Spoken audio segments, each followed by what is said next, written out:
Pemirsa yang dirahmati Allah, kita masih bersama sahabat Rasulullah Sallallahu Alaihi Wasallam yang istimewa, Hakim bin Hizam. Hakim bin Hizam radhiyallahu anhu. Suatu ketika beliau menangis, kemudian ketika ditanyakan oleh sang anak, apakah gerangan yang membuat ayahanda menangis? Beliau menerangkan, banyak hal yang membuat saya menangis anakku. Maka beliau katakan, pertama, karena terlambatnya saya masuk Islam. Sehingga banyak hal-hal yang didapatkan oleh orang lain maka tidak bisa saya dapatkan. Saya dikalahkan oleh banyak orang yang telah mendahului saya masuk Islam.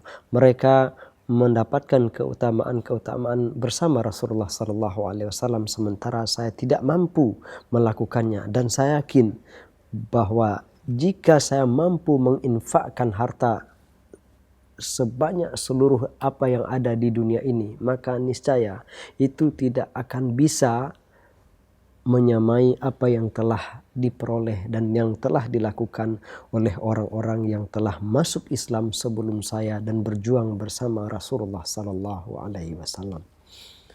Kemudian kata beliau, hal lain yang membuat saya menangis adalah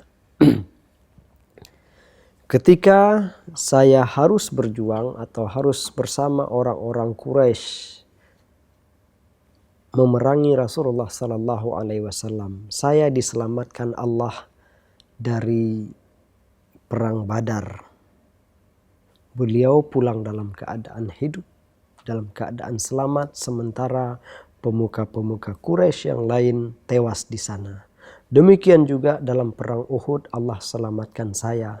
Setelah itu saya berjanji untuk tidak akan ikut lagi berperang bersama orang-orang Quraisy melawan Rasulullah Sallallahu Alaihi Wasallam, dan saya berjanji tidak akan keluar dari kota Mekah.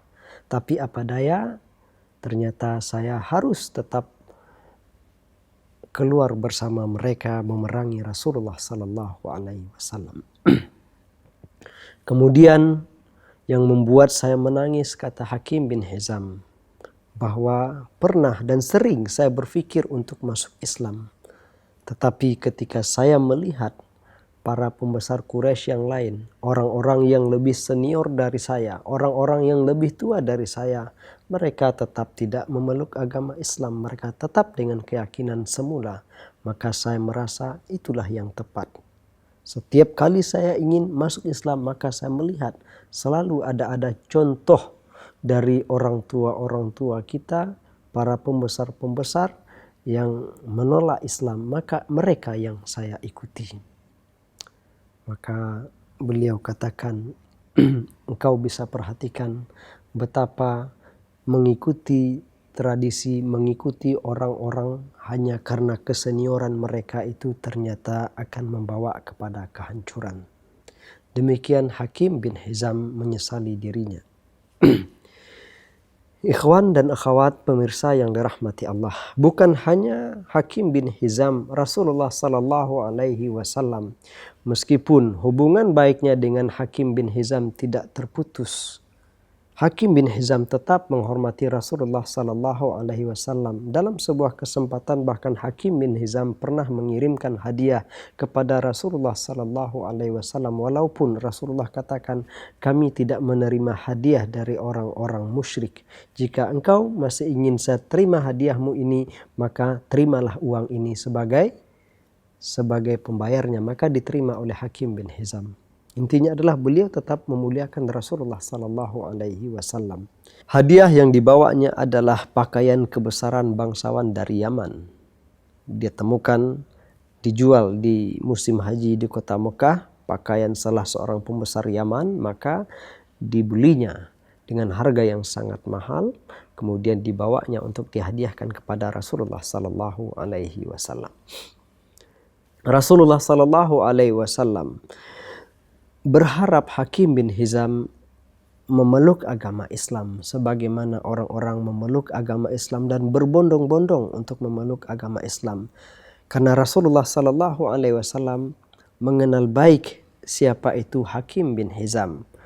Beliau adalah orang yang memiliki pemikiran yang jernih, memiliki akal budi yang luhur. Rasanya mustahil orang seperti Hakim bin Hizam itu tidak masuk Islam.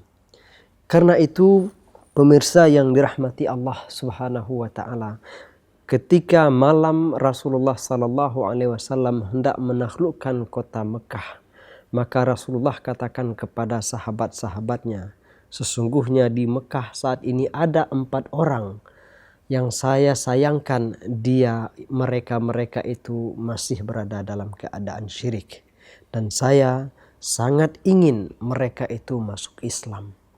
Maka ditanyakanlah oleh sahabat-sahabat, siapakah mereka itu wahai Rasulullah sallallahu alaihi wasallam?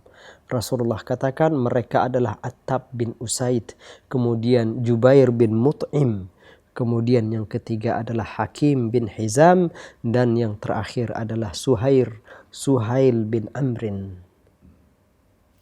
Mereka berempat. Lalu Allah Subhanahu wa taala mendengarkan dan mengabulkan keinginan Rasulullah sallallahu alaihi wasallam. Keempat orang itu termasuk Hakim bin Hizam menyatakan keislamannya pada saat Fathu Makkah. Dan Rasulullah sallallahu alaihi wasallam pada saat Fathu Makkah memuliakan Hakim bin Hizam sebagaimana Rasulullah memuliakan Abu Sufyan. Maka Rasulullah katakan, siapa yang mendatangi Ka'bah kemudian meletakkan senjatanya, maka dia akan aman. Dia dijamin keamanannya. Siapa yang berdiam diri di rumahnya menutup pintunya, maka dia aman. Siapa yang mendatangi rumah Abu Sufyan, maka dia aman. Dan siapa yang memasuki rumah Hakim bin Hizam, maka dia juga dijamin keamanannya. Demikian ikhwan akhwat kisah keislaman seorang Hakim bin Hizam. Lalu setelah beliau masuk Islam, beliau ikut berperang bersama Rasulullah sallallahu alaihi wasallam dalam perang Hunain, kemudian dalam penaklukan Taif. Ketika selesai menaklukkan Hunain atau selesai perang Hunain, Hakim bin Hizam diberi ghanimah oleh Rasulullah sallallahu alaihi wasallam sejumlah ekor atau beberapa ekor unta. Lalu Hakim bin Hizam meminta tambah kepada Rasulullah sallallahu alaihi wasallam. Diberikan oleh Rasulullah, lalu beliau meminta lagi sehingga jumlah unta yang telah beliau miliki dari ghanimah itu sejumlah 100 ekor unta. Maka Rasulullah sallallahu alaihi wasallam katakan, wahai Hakim bin Hizam, harta ini terasa nikmat dan begitu menggugah hati. Pasti disenangi setiap orang. Oleh karena itu, siapa yang menerima dan mengambil harta itu dengan penuh keqanaahan, dengan merasa cukup di hatinya, niscaya Allah akan berkahi hartanya itu. Sebaliknya, orang yang menerima dan mengambil harta itu dengan penuh rasa ingin memiliki, dengan rasa tamak, maka Allah tidak akan memberkahi hartanya itu. Dia seperti orang yang makan tetapi tidak kenyang-kenyang. Maka dia berusaha menambah tetapi itu justru akan membuatnya semakin kelaparan. Kemudian Rasulullah sallallahu alaihi wasallam katakan, tangan yang di atas lebih baik daripada tangan yang di bawah. Lalu apa reaksi atau jawaban dari Hakim bin Hizam? Pemirsa yang dirahmati Allah, insya Allah setelah jeda berikut ini kita lanjutkan.